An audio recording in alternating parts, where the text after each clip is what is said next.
ശരണമന്ത്രങ്ങളുമായി പരമ്പരാഗത കാനനപാതയിലൂടെ അയ്യപ്പ ഭക്തർ പുണ്യദർശനത്തിനായി പോയി തുടങ്ങി.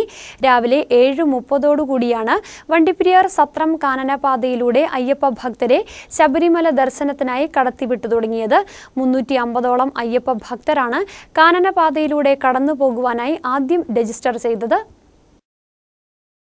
പരമ്പരാഗത കാനനപാതയ്ക്കിനി ശരണമന്ത്രങ്ങളുടെ നാളുകൾ. ശബരിമല മണ്ഡലകാലം ആരംഭിച്ചതോടുകൂടി പരമ്പരാഗത കാനനപാതയായ വണ്ടിപ്പെരിയാർ സത്രം വഴി ശരണമന്ത്രങ്ങളുമായി അയ്യപ്പ ഭക്തർ ശബരിമല ദർശനത്തിനായി പോയി തുടങ്ങി. ശ്രീധർമ്മശാസ്താവിന്റെ കാനനയാത്രയെ അനുസ്മരിക്കും വിധം വന്യമൃഗ സാന്നിധ്യത്തിന് നടുവിലൂടെ കൊടുങ്കാട് കടന്ന് അയ്യപ്പ ദർശനം നടത്തുക എന്നത് രുദ്രാക്ഷമണിഞ്ഞ ഏതൊരു അയ്യപ്പ ഭക്തന്റെയും ആഗ്രഹമാണ്. ആയതിനാലാണ് പരമ്പരാഗത കാനനപാതയായ വണ്ടിപ്പെരിയാർ സത്രം വഴി ശബരിമല ദർശനത്തിനായി കേരളം കൂടാതെ തമിഴ്നാട്, കർണാടക, ആന്ധ്ര തുടങ്ങിയ ഇതര സംസ്ഥാനങ്ങളിൽ നിന്നും അടക്കമുള്ള അയ്യപ്പ ഭക്തർ ഇതുവഴി എത്തുന്നത്. രാവിലെ 7:30 സത്രം വഴി അയ്യപ്പ ഭക്തരെ കടത്തിവിട്ടു തുടങ്ങിയത്. കാനനപാതയിലൂടെ ശബരിമല ദർശനത്തിനായി എത്തുന്ന അയ്യപ്പ ഭക്തർക്ക് കരുതലോടെയുള്ള സുരക്ഷയാണ് വനം വകുപ്പിന്റെ RRT ടീം ഒരുക്കിയിരിക്കുന്നത്. ആദ്യം കാനന സഞ്ചാരം നടത്തുന്ന അയ്യപ്പ ഭക്തർക്കും സുരക്ഷയ്ക്കായി വനം വകുപ്പ് ഉദ്യോഗസ്ഥരും പുല്ലുമേട് വരെ എത്തിയിരുന്നു. പ്രത്യേക പൂജയോടുകൂടിയാണ് കാനനപാതയിലൂടെ വനം വകുപ്പ് ഉദ്യോഗസ്ഥർ അയ്യപ്പ ഭക്തരെ കടത്തിവിട്ടത്.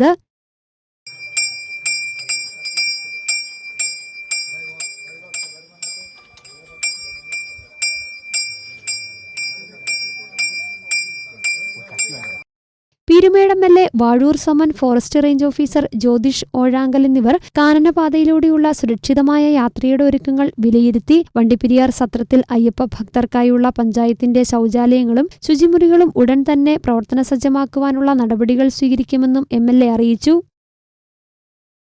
ശബരിമലയിലേക്ക് കാനനപാത വഴിയുള്ള യാത്ര ഇന്നേ ദിവസം സത്രത്തിൽ ആരംഭിച്ചിരിക്കുകയാണ്.